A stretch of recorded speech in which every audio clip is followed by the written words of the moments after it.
Life moves pretty fast. You don't stop and look around once in a while, you could miss it. We've made it to 50 episodes, Mary. Quite an achievement, I think. Yeah, it's taken us a while, but we're there. It has, but it doesn't, in a way, some of the episodes I feel like we did ages and ages ago. Oh, yeah. But then you look back and you think, God, it doesn't seem 2 minutes since we did that one. So it's a funny thing, time. I thought of a great quote from John Hughes just then. I was going to say, life moves pretty fast. We'll get on to that.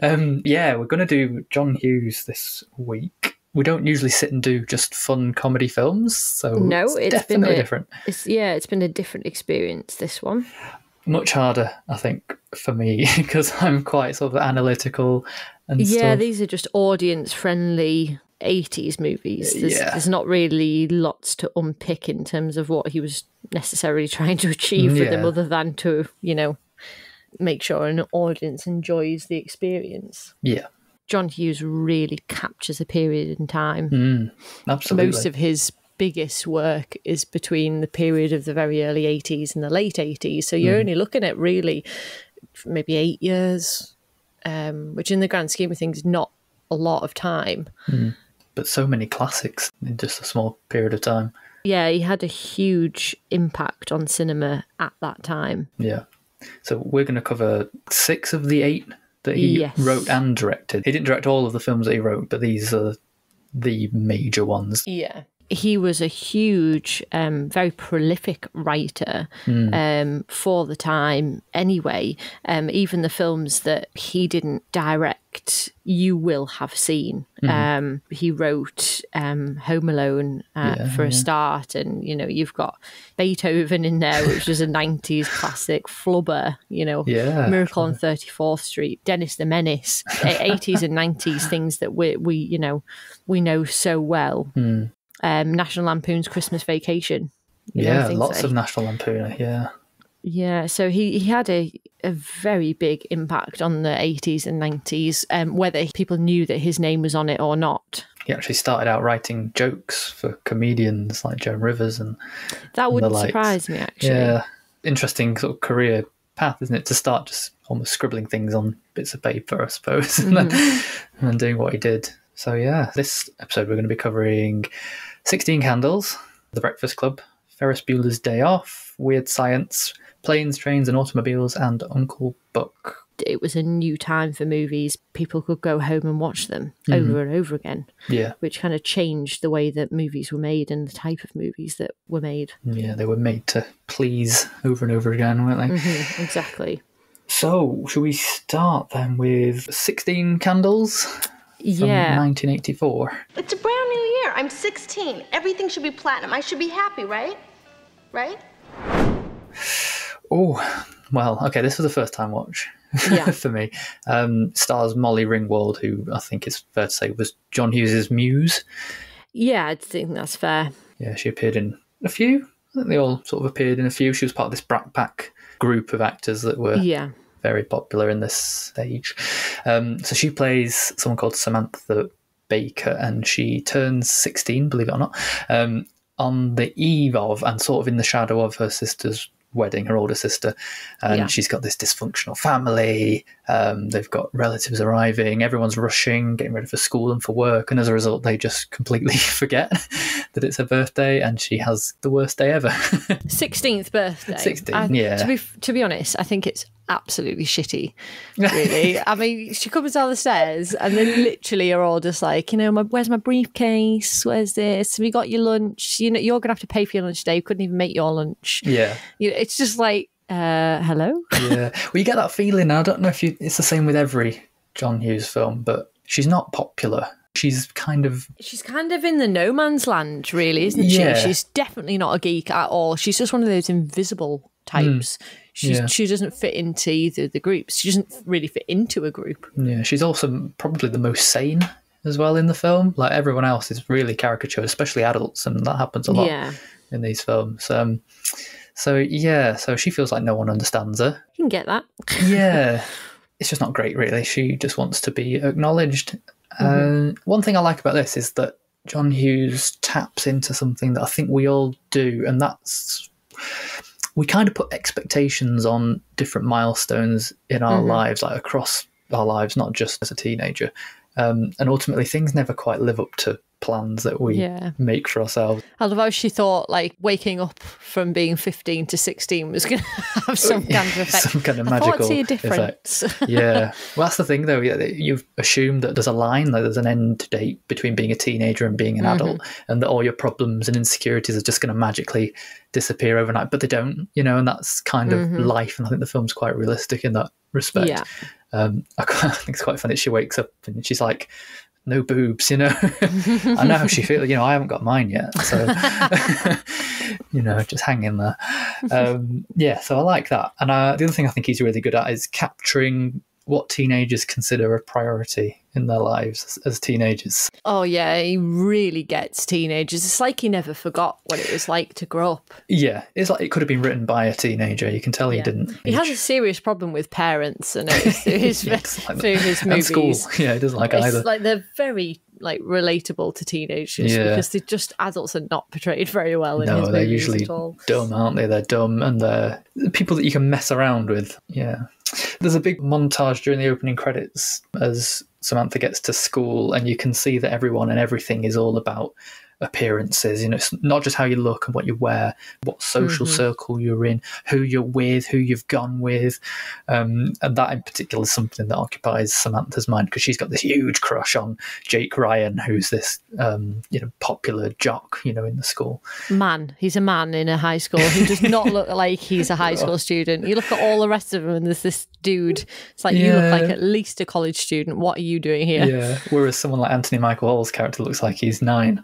Oh my God, he's so annoying. I just want to slap him around the face pretty much the entire movie. I like him. It's problematic, but I like, nice. I had a real problem with him when he first came on and sat on the bus with her. I was like, that is like pivotal sexual harassment.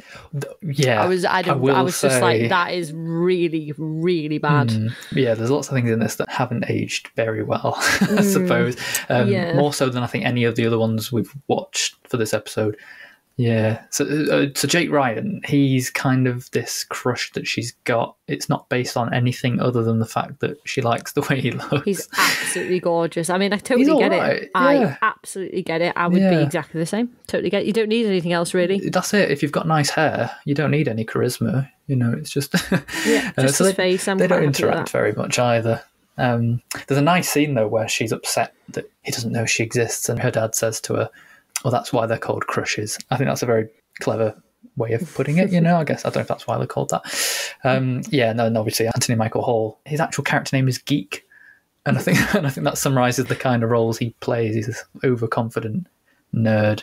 I mean, it's good that he's got that confidence. I don't know where the hell he's got it from, because if he's in that geek group, I don't know where he's got this kind of inner confidence that he's, going to succeed. Yeah, proper cringe, isn't he? And oh God, yeah. He's just like this excited puppy, and he's just trying to impress everyone. Actually, that really does actually pretty much sum him up. He's just learning that he can hump things, and that kind of thing.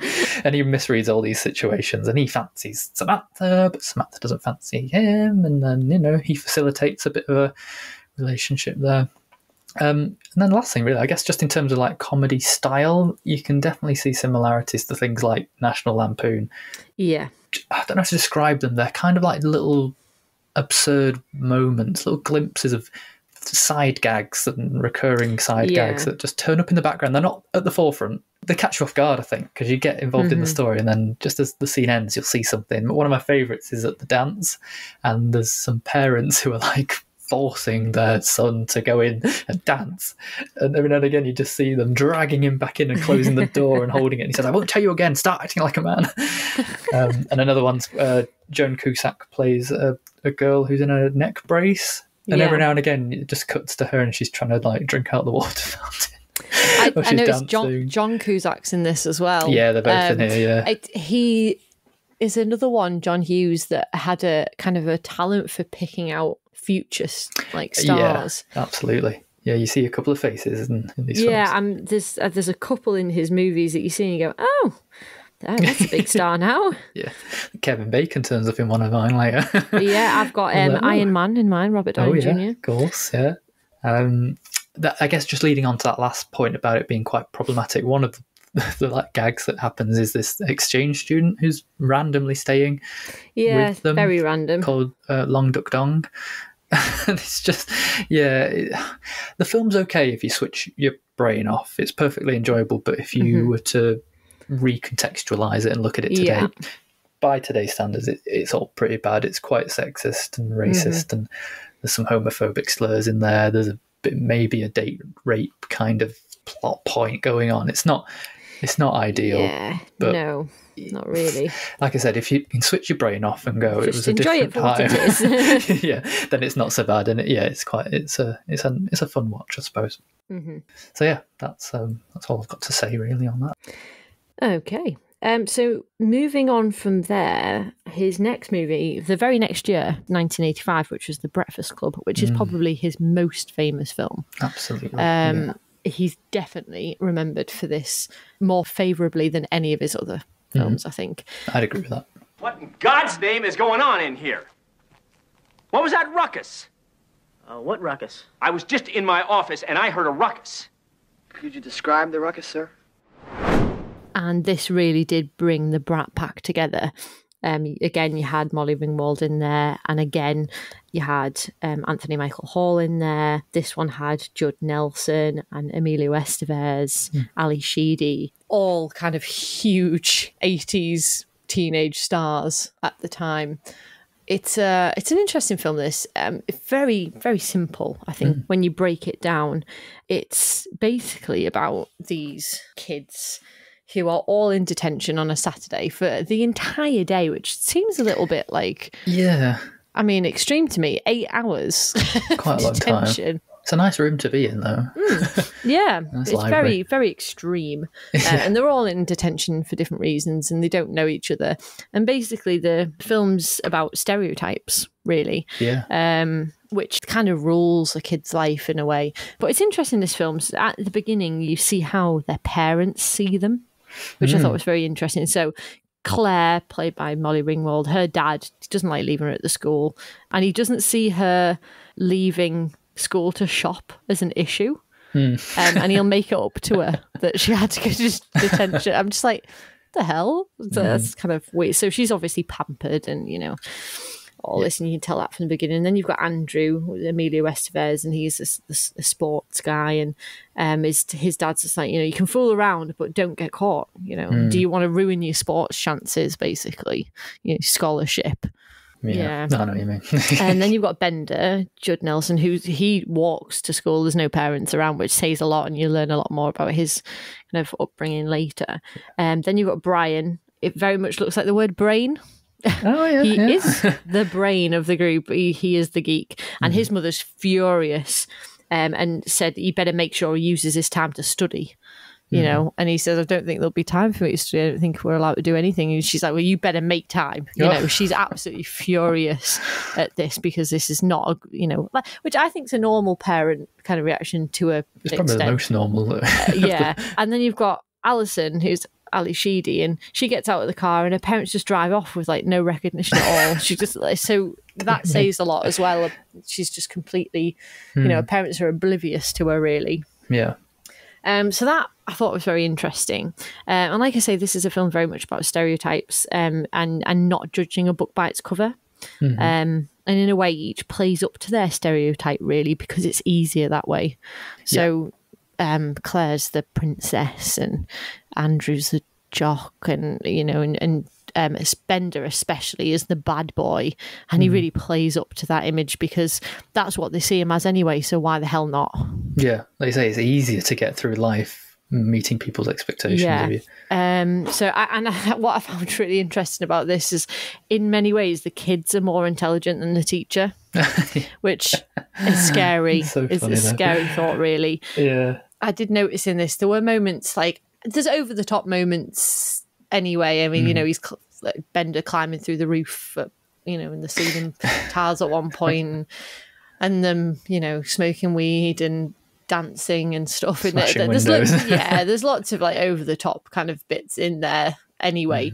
But the scene where the teacher, Mr. Vernon, he just goes way over the top where he like threatens Bender and is like trying to get him to fight him. Yeah. I thought, wow, that's kind of... Does that happen? I think sort of in the place of where a normal film would have a villain, John Hughes has definitely vilified teachers and adults. Yeah, absolutely. It's a very fun movie. There's lots of really funny moments, and it's so relatable that, like, you know, the kids arguing at first, not getting on, and then kind of finding ways to get to know each other, and that they're actually more like each other in certain ways than they would have thought. And it's very interesting. They're all under kind of different pressures. So Brian, the reason he's in detention is he had a gun in his locker. Well, because of the pressure of his grades, you know, he got an F in like woodwork or something ridiculous like that, and it was going to ruin his GPA, and he bought a gun. Granted, it was a flare gun, so I don't know how successful that would have been, but still a gun. And then Andy's under the pressure of winning and having to achieve, whether he wants to or not, really, whether it's something that he actually wants to do. And then you've got Claire, who's got to keep up this perfect image. Pristine. Yeah, people see her a certain way. There are quite serious themes in there in places. You've got Bender with his parents, you know, he had a cigarette put out on his arm, and like there's a scene where he plays out like, you know, a scene at his house, and very violent, very volatile. And explains a lot about why he is the way he is. Yeah. Like you say, everyone's kind of messed up. Yeah. To the same degree, just in different ways. Yeah. And that's how they come together, isn't it? Yeah, I think the signature song as well, Don't You Forget About Me, it's quite fitting as well, because they know that whatever they went through that day, they're not going to speak to each other at school on Monday. They won't speak to each other again. Yeah. It was just this passing thing. However much it had an effect on them, that's it. Yeah, they're not going to reinvent the wheel that is school and cultural norms. They know what it's going to be like when they go back to school on the Monday, which I think is so sad. And that Don't You Forget About Me is quite a good song to have there. And also there are a few things that they do at the end so that they do remember each other. So Claire gives Bender an earring. Yeah, an earring. And then you've got Ali Sheedy's Alison taking the logo off Andrew's jacket. And, you know, so there's like little things that, you know, they keep. Yeah. But yeah, I always enjoy watching it. It's one of those, I don't think anybody could sit there and not enjoy it. It's just a really easy watch. Yeah, I really, really like it. Beneath all of the comedy and the jokes and the gags and there is quite a realistic element to it. You know, like you said, this is kind of the reality of what really happens. And I think there are messages in these films.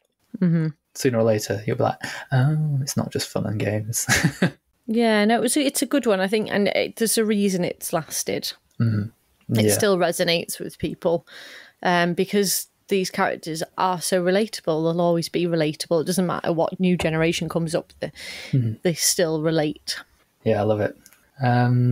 So we're mixing up the order just so that we can take turns. Yeah. But Ferris Bueller's Day Off is the next one on my list. This is 1986. Bueller.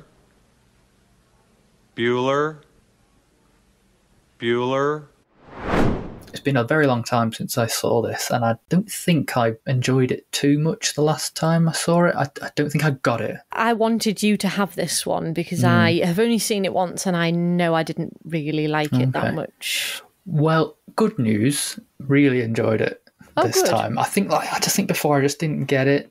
I think you have to be of a certain age to kind of fully understand what it is, because it's a very different style, I suppose.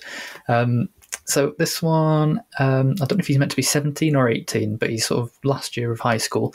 Ferris Bueller.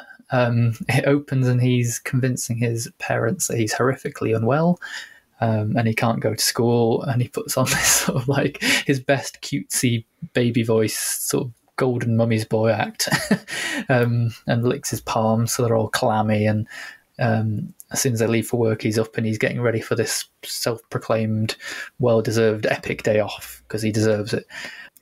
And it's the thing about his character. He's really charismatic and he's very intelligent and obviously very popular, which is rare, I think, for a John Hughes lead. but he doesn't actually come across as a very nice guy to begin with. He's not likeable. I think that's my issue with it, is I just couldn't get on board with him as a character, which I find very difficult. These first opening scenes, it's the hardest because he's just entitled and spoilt and arrogant. He's so arrogant. Oh. Yeah. Not only is he lying to people and deceiving people, but he's a mastermind at doing it. He's the master manipulator of adults. It's the 9th time he's taken a day off in a single term. He complains that his parents haven't bought him a car, and instead he's got this rubbish computer, which, I mean, to have a computer was in the 80s, enough. It was, yeah. And that he's above going to school because it's childish and stupid and who gives a crap and all this stuff. So yeah, it's very hard in the beginning to kind of connect with him and like him. What he does is he peer pressures his best friend Cameron, who's genuinely unwell, to convince him to let them borrow his dad's prize Ferrari, which has never done any miles. Absolutely terrible idea. Yeah, and they jailbreak his girlfriend out of school, and then they have a day off in Chicago. So up until this point, he's like a really bad influence.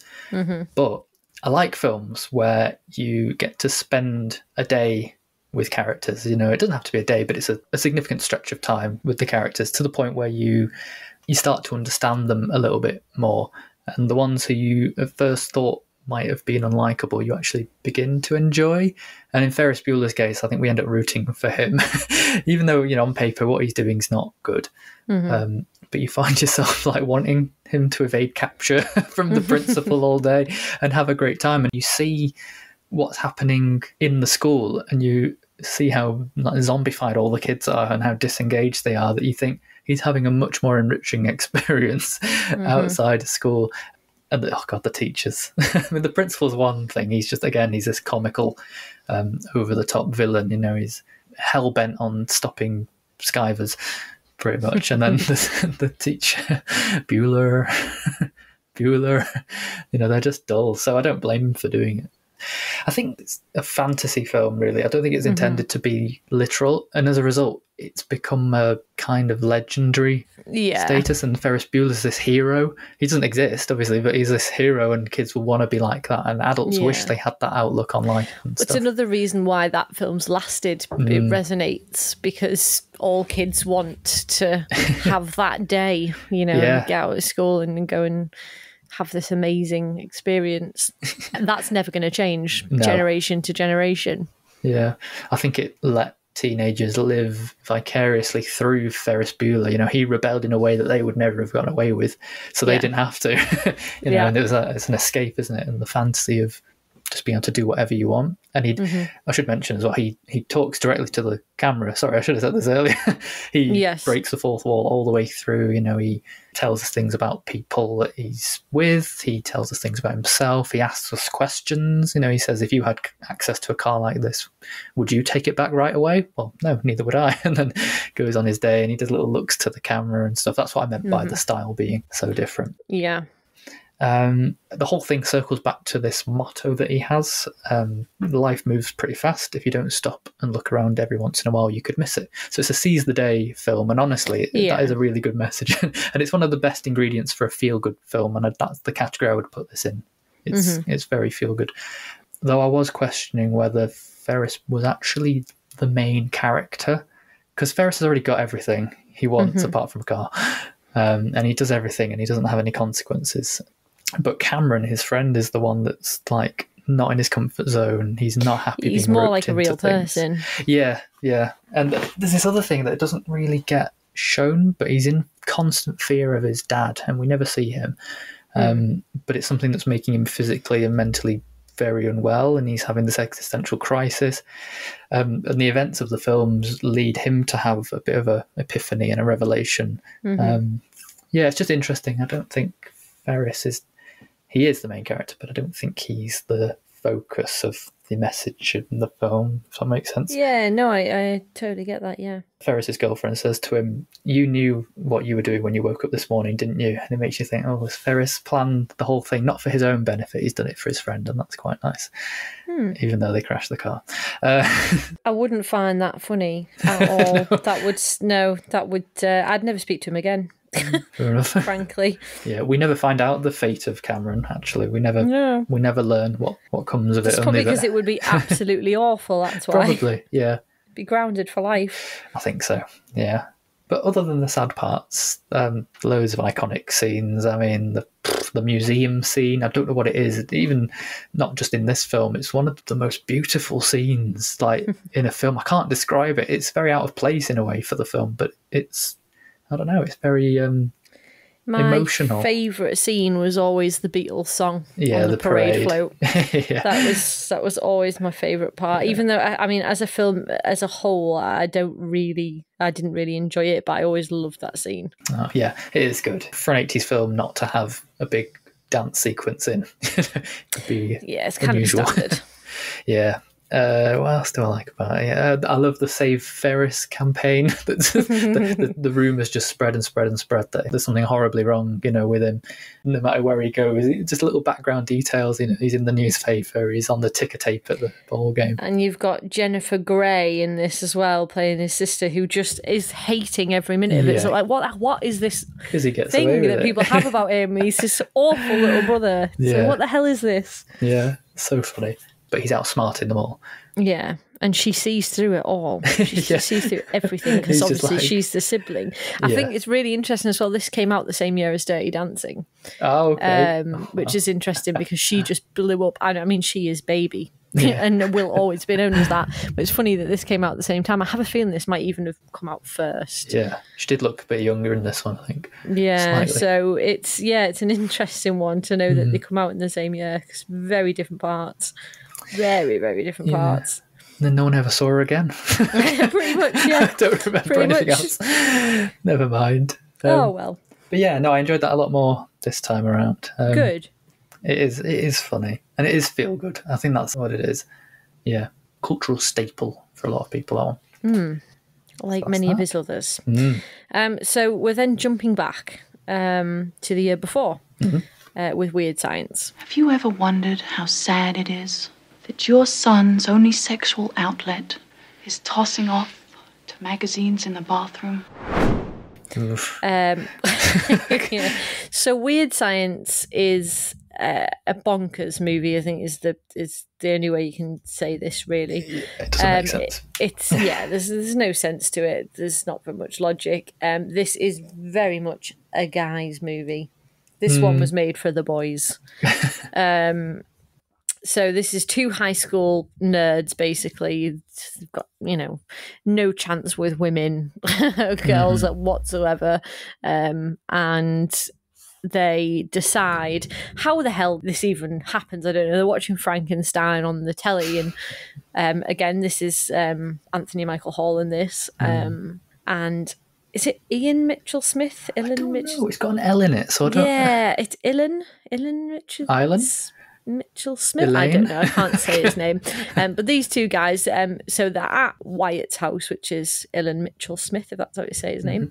And Gary is his best friend, and he's staying overnight. They're watching Frankenstein, and Gary decides we should make a girl on the computer. So they've just got this software that they can make a girl with, which is weird in itself. It's like, what is this software that you've got? Yes. So they're like feeding pictures into a printer or something, and giving it ideas and Albert Einstein, like intelligence, things like this, and it's so weird. It's like any boy's dream, really. If it was this easy, and then they've got this little doll, and they've attached it up to these electrodes, and then they hack into military power to get more power to make this, and then they make this girl, and it's Kelly LeBrock, who was gorgeous, absolutely gorgeous, 25 at her absolute peak, and. Yeah, I mean, they are dumbstruck, obviously, because they're these two nerds, and she is drop dead gorgeous model. She looks like Angelina Jolie. I thought showers with them and kisses them, and and all of this. That's just absolute dream for them. It's that absolute boys' fantasy movie, basically, and it's bonkers. Like they go out on the town, and now there's one. I had a real problem with one particular scene in this. Real problem, and to be honest, I don't know how they got away with it at the time. Really, yeah, let alone today. So they go to this bar. It's like a blues club kind of thing, and it's horrendous. So he gets drunk and he's like putting on this voice of and it's horrendous. He does it for ages. It goes on for about 10 minutes. Yeah. And he's sat surrounded by black people. I don't know how they did the scene, because I would have been so utterly offended if I were them. Where did they think that was going? Like, that was okay. I mean, it's funny. He does it well. It's funny, you know. He's funny lines and it's that thing again. If you switch your brain off, it's funny, but it's so offensive. Yeah. And I had a real problem. Like, as soon as it came on, I had a real problem with it. It just makes you uncomfortable, doesn't it? It does. So uncomfortable to watch it, and it's so insulting to them. Yeah. But yeah, it's like it's like we said. There's no logic to it. It's complete fantasy. Mm-hmm. You've got, like I said, Iron Man turns up. He's one of the bullies in this, Robert Downey Jr., who's got one of the girls that one of them wants. And you've got Bill Paxton in this as the older brother, who basically just extorts his younger brother for money. And, you know, I'm going to tell Dad this, I'm going to tell them this. He reminded me of Biff from Back to the Future. Yeah, very much so. And he's got this like flat top haircut. It's just absolutely ridiculous. Oh, it's so stupid. Isn't there a bit where like Mad Max bikers come in and for no reason? And something goes. They decide to make a girl for the bullies. Later on, and accidentally create a missile that comes through the middle of the house, and everything in the house starts disappearing and flying outside. It's bonkers, absolutely bonkers. It's not even science. The title's wrong. It's got nothing to do with that. It's like an 80s version of Frankenstein. It's like an 80s Frankenstein homage. Yeah, I suppose. It's extremely weird. Yeah. There are some good bits in it, though. I think Kelly LeBrock's great. Yeah, I really like her. Good. She's great. She has some good lines. So yeah, I don't know. I think it's one that I sort of enjoy. I don't know. I really don't know how if you switch your brain it. off, it's fun and it's enjoyable. But the second you take a step back, you go, huh? The whole thing's very strange. It is. It's extremely strange. Yeah. I like the song, the use of weird science in the film. Yeah. You know, there's parts of it that I like that work, but then there are bits that I have a big problem with that just really haven't aged well at all. So yeah, I think, to be honest, the little said about this really in this day and age, the better. Yeah, it's a very 80s boy film, but it's not aged well. And I think we should move on from it, because there's a lot better things that we can do. It should stay a memory for those who saw it at the time. I think so. Yeah, but there's only so far I can accept literally no sense. I don't think it needed any sense. The boys were looking at Kelly LeBrock. Yeah, that's probably it. They were interested in anything else. It didn't matter what else was going on. They were a bit like those two lads, like the two bullies. As soon as they saw her, they were just like, you know, just followed her around like sheep and just wanted her. I think that's basically probably what the entire audience was like. Yeah, probably like, forget what else is going on, just put her on the screen. Fair play, I suppose, but yeah, one of the other ones that hasn't really aged too great. Yeah, not very well, no. One that I think has, that I've had on my list for ages, which is Planes, Trains and Automobiles. I know you, don't I? I'm usually very good with names, but I'll be damned if I haven't forgotten yours. You stole my cab. And this is an outlier as well, because this is the adults. Yeah, all the others are teens. from the kids' point of view, but this is a film with adults. This one, yeah, it's interesting to see how it translates, because it's the same kind of dialogue and it's the same kind of comedic ideas and situations, but not being dealt with by that age group. So yeah, I think it's like The Breakfast Club in a way, because it's a very straightforward plot. So it's basically just an A to B road trip gone wrong. You know, that's kind of it. Obviously there's more mobility there than The Breakfast Club, but in terms of like simplicity. So it's 2 days before Thanksgiving, although you wouldn't know. You might as well have just made it a Christmas film because it's pretty much the same thing as snow and turkeys. So Neil Page, who's played by Steve Martin, he needs to catch a flight from New York back home to his family in Chicago, and then pretty much every conceivable thing that could go wrong does. So there's delays and detours and breakdowns and this big storm that's prevented all the travel and lots of human errors on his part as he goes. And he crosses paths with a guy called Del Griffith, who's played by John Candy. And I'd never seen a John Candy film before, I don't think, before doing this episode. No, I don't know if I've missed a lot of films or whether it's just this one and Uncle Buck that I've really missed on. He's done some of the ones, but there probably is the two big some ones. of his biggest ones, especially Planes, Trains and Automobiles is, I think, very highly thought of. Yeah, he's really good, actually. He's looking at him, I thought, oh God, he's going to be annoying. But he's really enjoyable. So in this, he is the polar opposite of Steve Martin's character. He's like an irritable... Oh, sorry, no, Steve Martin is an irritable pessimist. Yeah, he's a straight guy in this, really, rather really than unusual. Yeah. Sort of a cynic, I suppose. Yeah, whereas Del is this boundlessly upbeat and positive. He reminded me of Ned Flanders. That's the only way I could put it. Even had the tash. So even when there's like really bad news, he's just like, chuckling about it. And he never stops talking. So yeah, they're not a good pairing, but they're almost forced together because they're just stuck when this flight's cancelled. So yeah, like I say, Steve Martin's not the comedy character as such, but I think what's good about that, and it does suit him very well, is that as the film does descend and things get more desperate and it becomes more about survival, he sort of unravels and freaks out, and that's where the comedy comes in. So you kind of get that contrast with his character. I like that. And then, yeah, as they sort of go through, their situations become more mutual. They start to get along a little bit. There's a bit of common ground. And then by the end of the film, it's a bit more sort of heartwarming, I think. And it does have that Christmas film feel, even though it's not set at Christmas. In terms of the comedy in this one, because there's less main characters going on, I think it's also less sort of dialogue or verbal comedy. You get a lot more slapstick, or more opportunities for physical and performative kind of gags.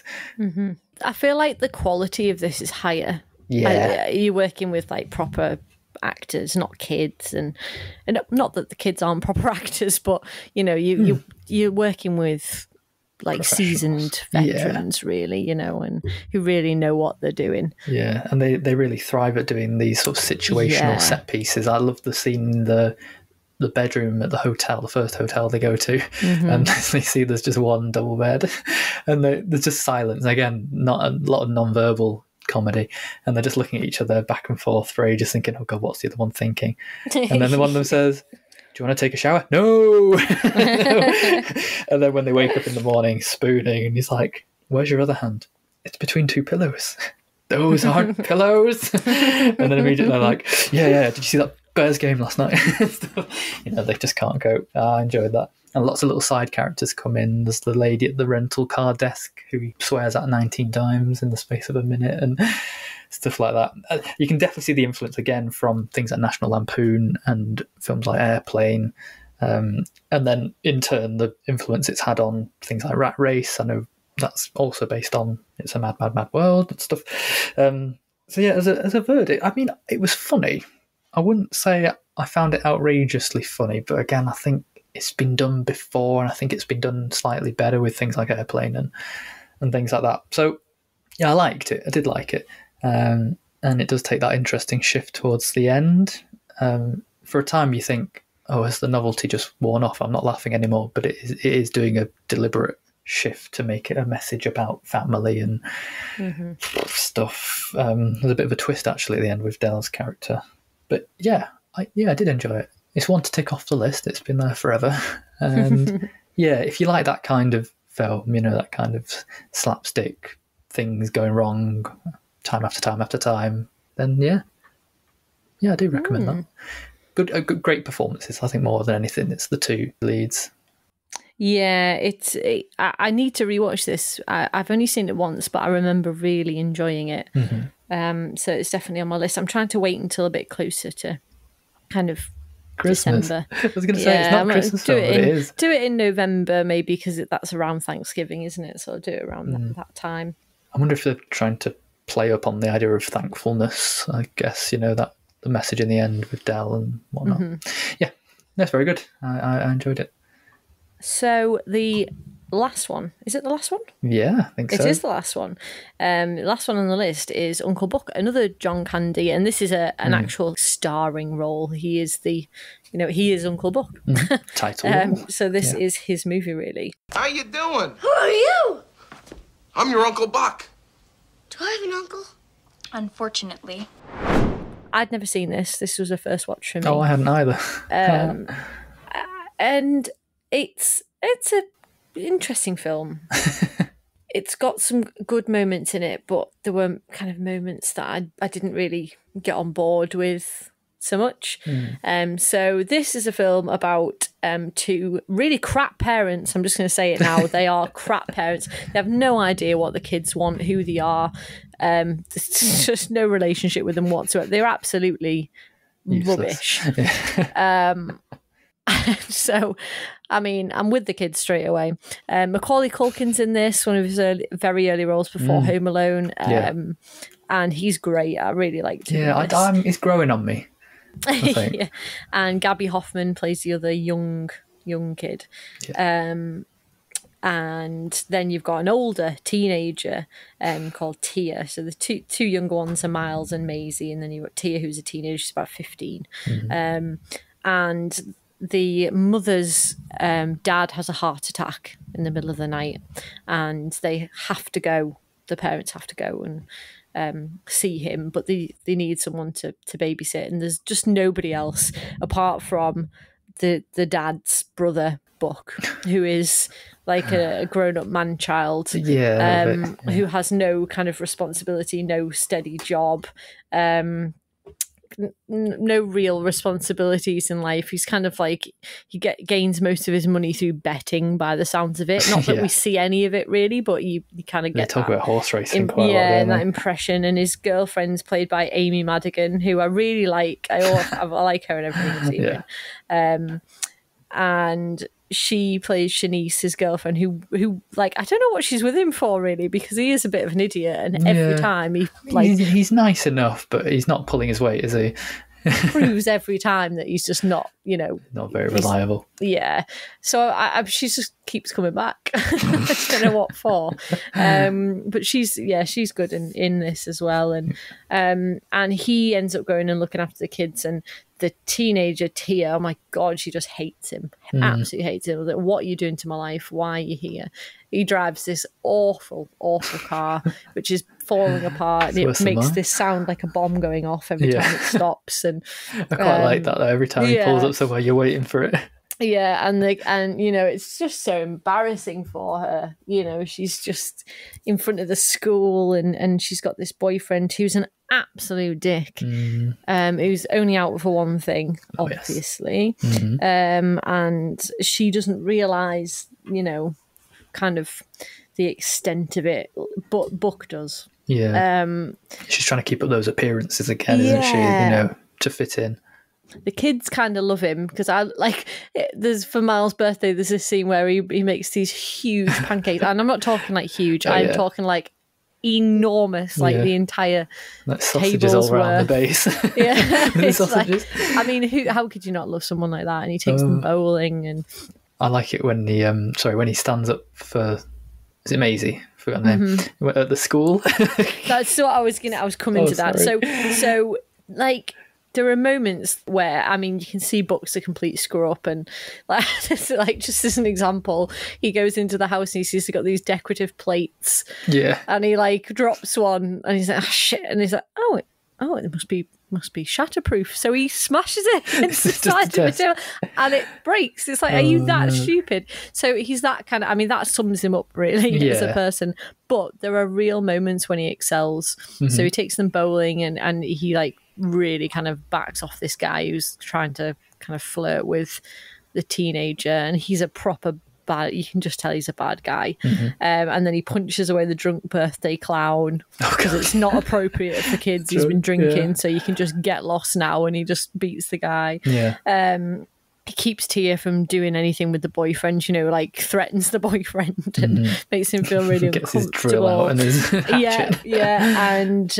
and he defends Maisie from the horrible vice principal, who's literally like, you know, she's a 6-year-old and she's not serious enough. She's not taking her studies serious. It's like, are you serious? She's 6 years old, and he's like, what the hell is this? She's 6. You know, and he really kind of stands up for her, which I thought was great. So he does have these moments where he excels, and I think they're the best bits. My biggest issue with this as a film is it doesn't really feel like it flows like a film. It's almost like a series of scenes, like funny moments. It's that thing again. It's the way he's written. You know, he's a writer of jokes, and then I think the story comes second and guides so it doesn't flow like a movie, really. It feels like it's kind of a bit choppy.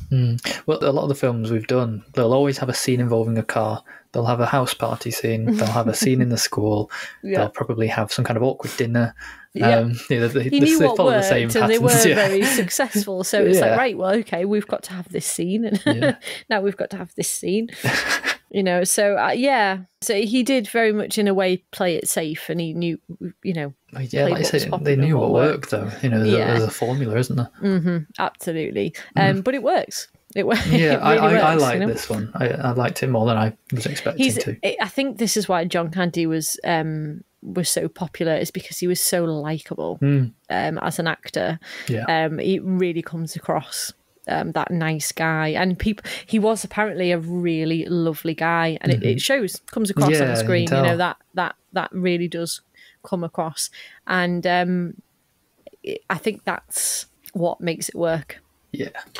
I've been impressed by the 2 films that I've watched with him, and he actually brought a lot of, you know, warmth to it, you know, and John Hughes as well, you know, just some of the ways that the character arcs go, and you could say the same for a lot of the films. With these ones, and I guess with any film that's like this, these popcorny entertainment films, I'm usually just very objective, but I think I kind of have to be a bit more subjective when I watch these, because they're not going to be the same. You can't really compare them to other types of film.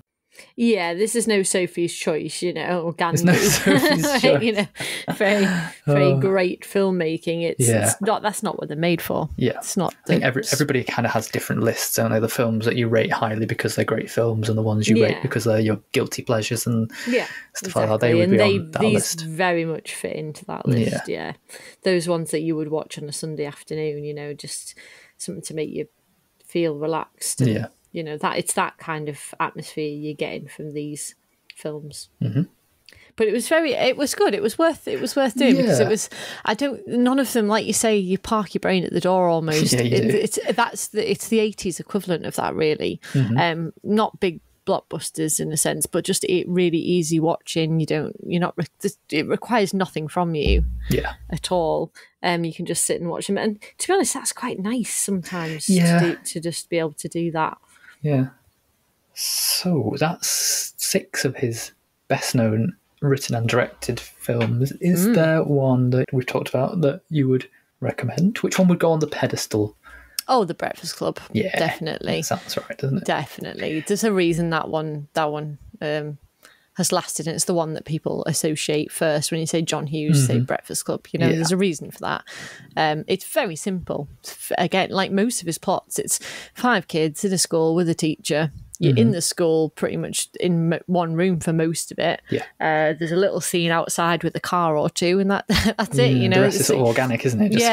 It didn't require a lot, really. Lots of talking, but there are a lot of kind of serious things in there. The pressures for kids. And the stereotypes and judging, and even to some extent, like the teacher and the janitor, you know, it's like what you become and what your expectations are, as you know, when you become an adult, and you know, and maybe them not meeting expectations of what you wanted from life. You know, there's some interesting themes in there. Yeah, it's a good balance, I think, and sometimes it catches you off guard when some of the harder hitting stuff happens. I really like that. I guess for the sake of because it was the next one down that I rated. I'm going to say Ferris Bueller's Day Off. I think it's probably the other one for, cultural legacy alone. They're probably the two most watched. Yeah, probably. Definitely. Yeah. It's just, it's amazing that almost he's leaked out of the screen and he's become, I don't know, this, like I say, like a legendary figure. Do you remember that time Ferris had a day off? He's not real, but, it's fantastic. Shows the power of cinema, I guess, that you can seep into the cultural consciousness and stuff like that. So yeah, I'd go Ferris Bueller, I think, on this one. Yeah. Although I totally agree, Breakfast Club's better. so that, I think, is probably that. That's it. Yeah. That's episode 50, John Hughes. Yeah. If you've enjoyed it, subscribe. And funny old time. Yeah. And 50 more, I suppose, and then just keep going. We'll just keep going. We've got lots to cover. In fact, this might be a good time to. I don't know. Maybe we should save it for the end of the year. Yeah, we've looked at next year. That's what we'll say. we've been looking at it. We're very excited. We're completely planned, pretty much all. The whole year's planned. Yeah, we're pretty much sorted. I get very itchy, don't I? I have to I have to know. Extremely organised is when I'm one looking way at of putting it. 2024. You should be worried. Next episode should be very interesting as well. It was going to be this one, but James Bond keeps moving. Yeah, it keeps moving. Yeah. I think it's stopped now, though. Yeah, I think hopefully it's stopped. Yeah, tickets are on sale and people are getting into their seats. So this will be interesting. I started watching them from scratch last year and had to stop when it got moved. So I've kind of forgotten everything that I watched, but I think it'll be quite a fun episode. We'll do some top 10 lists and stuff. More of a surface look at what each actor brought to the role, and different kinds of villains, different kind of plots that they had. We're definitely looking at the theme songs. We'll be doing a top list on the theme songs. We will. And looking obviously at Daniel Craig's time in particular, with it being the end of his, and if we've managed to see No Time to Die in time, then I'd be very happy to discuss that as well. I think it's going to be a great film. This is one for you. This is definitely a Matt episode. You are a huge Bond fan, so. Wow. So I wouldn't say I'm a huge Bond fan. But... I think compared to other people I know, like you know a lot about Bond. Yeah, so that'll be exciting next. But in the meantime, where can they find us, Matt? Well, glad you asked, because you can find us. I don't remember on our website www.cinechat.co.uk/podcast, or across the social medias. Just search for Cinechat Podcast, or you can email us at podcast@cinechat.co.uk. Well remembered. Not remembered, it's sat in front of me. I have to get it up every time from memory like a sieve. I remembered mine this time. Sort of. So yeah, James Bond next. Very exciting. We'll see you then, I suppose. Have a nice life. It's bye for me. Bye for me. So stupid.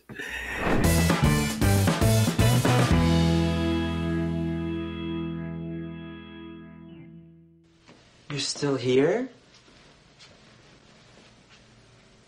It's over. Go home.